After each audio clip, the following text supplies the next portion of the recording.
If you're considering hijrah, you might be overwhelmed by all the Muslim countries in the world that different people talk about. They pull you from UAE to Morocco to Pakistan, and you're just confused thinking, how do I make sense of which is the best option for me? Well, alhamdulillah, I've lived in 4 different Muslim countries, although I was born in the UK, and I can take you through my ranking of Muslim countries when it comes to hijrah. In this video, you're not going to discover just the best countries that I think you should consider to move to, but you're also going to understand my thought process of why I consider that to be a better country than the other and why I ranked it in that position. We're going to cover countries that are in Africa, Asia, and even Europe, and you're going to get an amazing insight into how to choose and rank your own list of Muslim countries to consider moving to as your hijrah in 2026 and beyond. So having said that, let's dive into this. Bismillah. Okay, so here we are. Now keep in mind, I am going to make decisions on which rank to put them in, kind of in the moment, okay? I want it to be a bit spontaneous. So just keep that in mind. I'm going to take you through my thought process. So the first country here is Algeria. This is a country where I'm from, where I'm living right now, and I'm Algerian citizen, right? So look, Algeria, very religious society, quite a bit of a religious freedom, good weather, good location, but not that developed. Difficult to live here as a non-citizen. Okay, as a non-citizen, I would not deal with the headache, with the bureaucracy of trying to navigate that as a non-citizen. Too much headache, in my opinion. I think for the average person coming from the West, for example, they're not going to find it developed enough, even though I think it's fine. The cost of living is very low.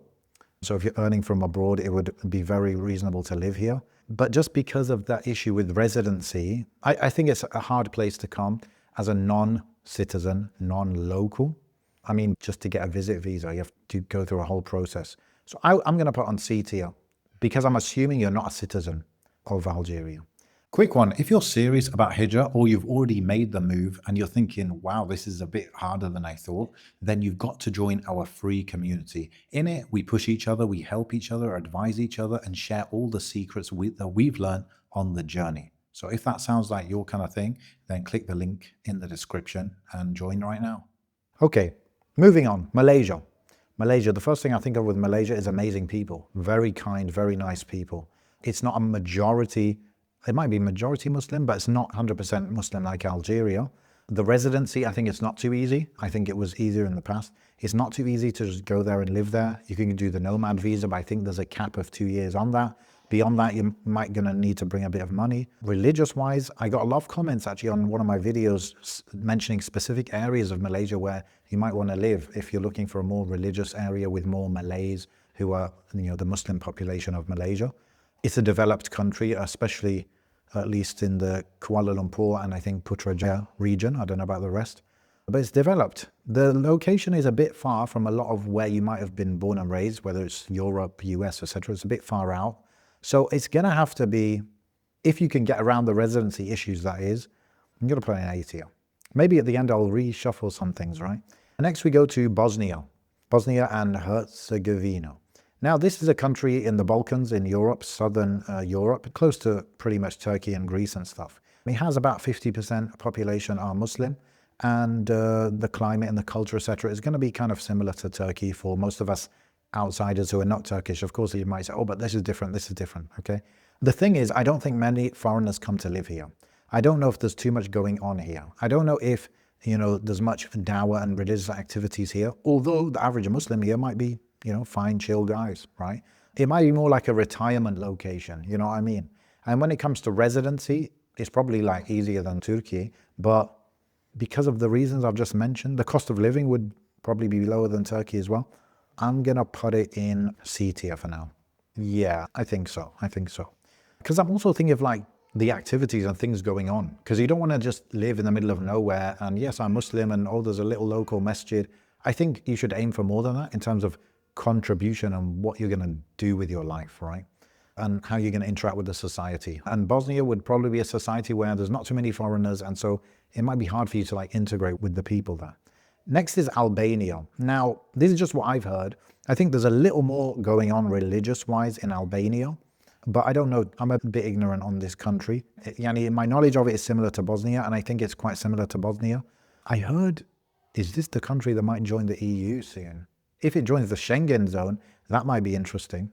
But anyway, for residency purposes, I'm going to put it in C tier as well. Next is Egypt. Egypt is a very interesting one because it's used to a lot of foreigners coming there, whether it's from the Caucasus, like Dagestan, Chechnya, whether it's from Somalia, whether it's from the Arab world, whether it's Westerners. There are a lot of people who have been coming to Egypt for decades to study. There's no shortage of Islamic learning, Islamic activity. I know, yes, you've got that element of government bureaucracy and maybe limitations and stuff, but I think a lot of people have gotten around it around the years. A lot of people enjoyed their time there. And I think when you're looking to do hijrah, you just have to get over some of the luxuries that you want. For example, when you look at UAE, you feel like, oh yeah, that's an upgrade in what the street and the city looks like. But that's not what hijrah is about. I think you should be first looking at other factors and then look at those nice polishes, right?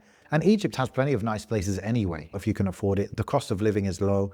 It's a good location as well. You know, it's close to Mecca, it's close to Europe. It's an Arabic speaking country, so you're going to learn Arabic by force.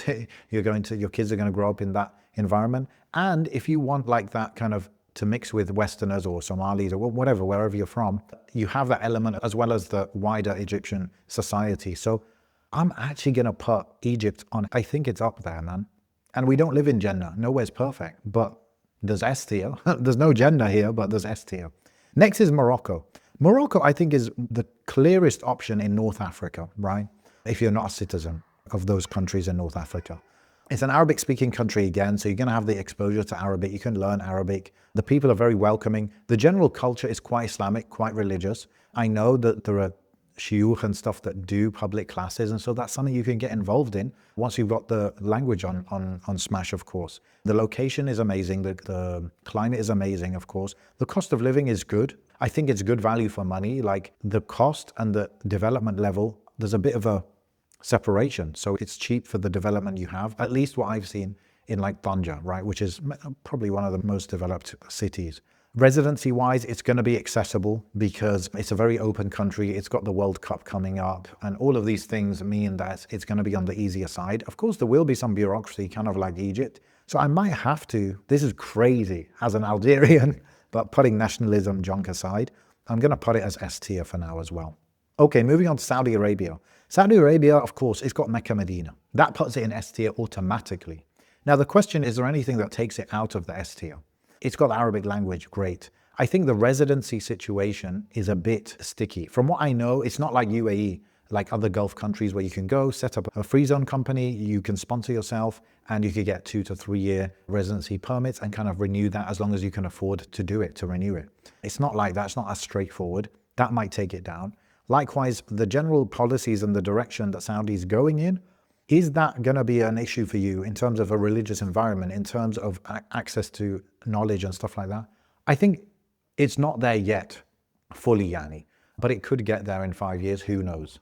And so, for those reasons, I'm going to put it in A tier. I'm not going to put it in S tier. Next, we have Qatar. Now, Qatar is a Gulf country, like all Gulf countries, it has a lot of things similar. It's an Arabic-speaking country. There are some foreigners. It's extremely developed, let's be real. It's a small country though, maybe not too much going on. The religious freedom, from what I know, is higher than in other Gulf countries.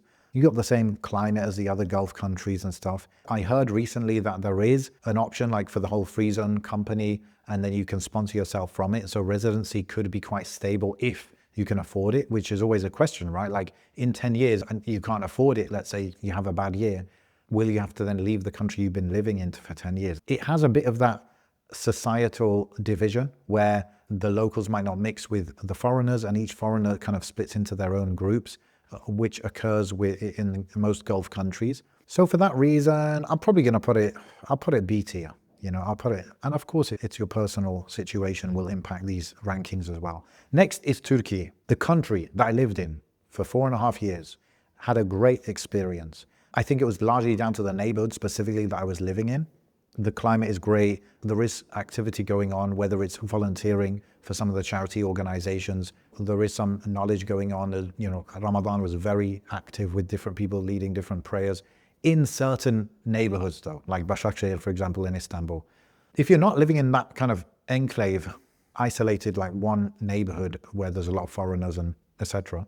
If you're living in anywhere else, There's no doubt about it. If you're going to live here, you need to learn the language and you need to mix with the locals. And the locals are nice people. They definitely do have a bit of a different culture to me in terms of, I found some of the, basically I didn't find them to be very nice, even though they're nice, but for me it was a bit of a shock. I'm just going to say it like that. Maybe I can elaborate in other videos. But the Turkish people generally are nice, right? I had a great experience with them.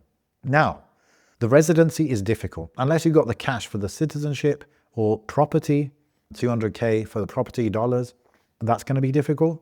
And then just the fact that, like, I don't know, half the country or whatever are quite secular leaning, meaning they don't want religion in the public sphere.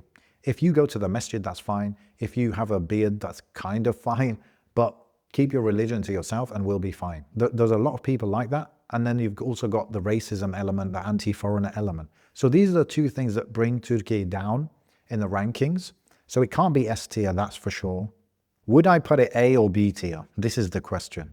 If you got the money, then I would put it A tier. But I think most people don't have the money. 200K for a property that may or may not like gain value. Like it's not even like maybe a solid investment. The cost of living has gone up quite a bit, although it's still quite a lot cheaper than, you know, UK and stuff like that. I'm putting it B tier, man. I'm putting it B tier. Next is Oman. Oman is again, it's a Gulf country like the Gulf countries, right? They have a lot of things in common. The thing with Oman, it probably has less going on than in certain countries, namely like Saudi and the UAE. Has less going on. It has a bit of a different climate, which is nice. Again, though, it's got that society where you're not going to be mixing with the locals much, probably. I mean, you need to learn Arabic for that. And the thing with the Gulf countries is there isn't too much incentive to learn Arabic. Even though you're surrounded by Arabic speakers, you have access to learning Arabic and practicing Arabic, but most people don't, man, because they can get around just with English. So, Oman, I think you're just going to be isolated. I think you're not going to mix with a lot of people and have a lot going on. And I think you should be active. Right? As a Muslim, when you're making hijrah, you're looking for something that's going to raise your iman. And you raise your iman partly by doing more things, either attending durus, volunteering, charity, da'wah, whatever it is. And Oman doesn't have too many options for that. I'll put it B tier, fine. I'll put it B tier. Pakistan. Now, I'm assuming you're not a Pakistani citizen and you know the language and the culture. If that's the case, I just think there's not many foreigners moving to Pakistan. I think there's a reason for that. Although I've heard great things about Islamabad and stuff, especially Islamabad. And I might do an interview with somebody who was recently talking to me about that. So I think if you're Pakistani, it could be a very solid option. More solid than you even believe and that you think. But for a non-Pakistani, that is the real question. I'm going to put it like on the same tier as Algeria. I'm going to put it C tier.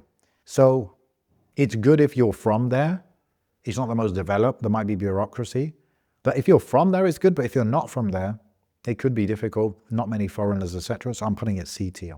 Next is the UAE. UAE, again, it's a Gulf country. It's probably the most developed. It's got the most going on in terms of economically, financially, all of that stuff, in terms of restaurants, lifestyle, and all of that stuff. And that shouldn't be a big factor in a hijrah kind of decision. It's definitely got a lot of masajid.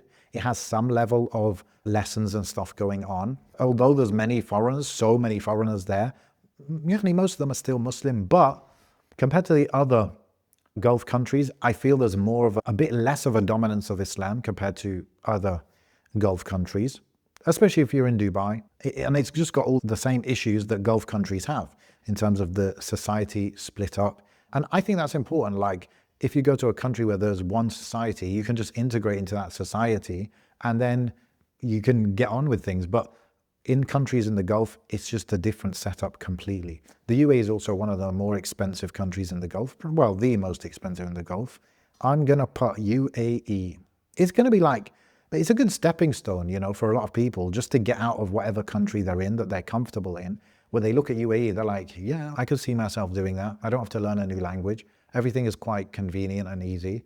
The residency is quite stable. So on a lot of the factors that we're talking about, it's high up there. But then you've got the general, like the cost of living and the policies and stuff. Let's put B tier. And I lived in UAE for 19 years. Next, we have Bahrain. And I'm not going to do all these countries.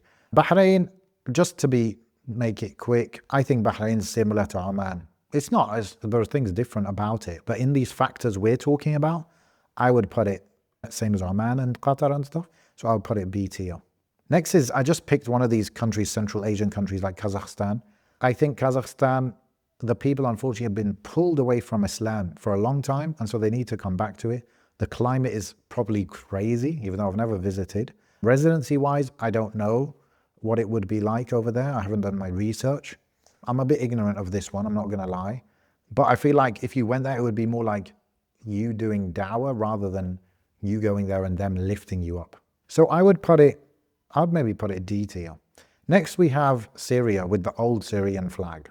Look, Syria, the whole reason it's here is that the war is over, and at least when the war first ended and, Bashar fled and stuff, there was this hope and feeling that it would become quite an Islamic country.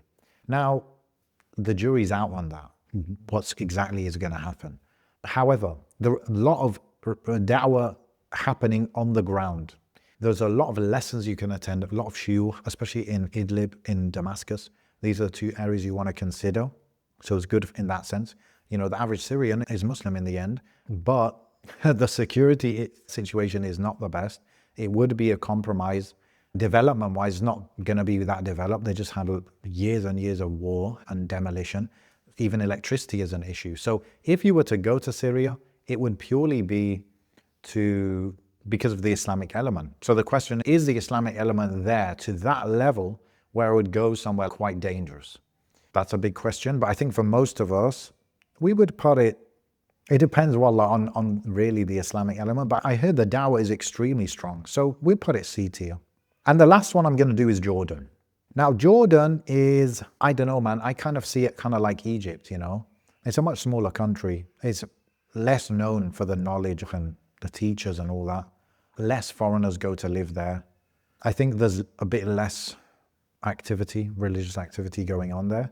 So I'm just going to put Jordan if you're from Jordan, of course, it could be good. But I just think there's just so many better other options. So I'm going to put Jordan on C tier.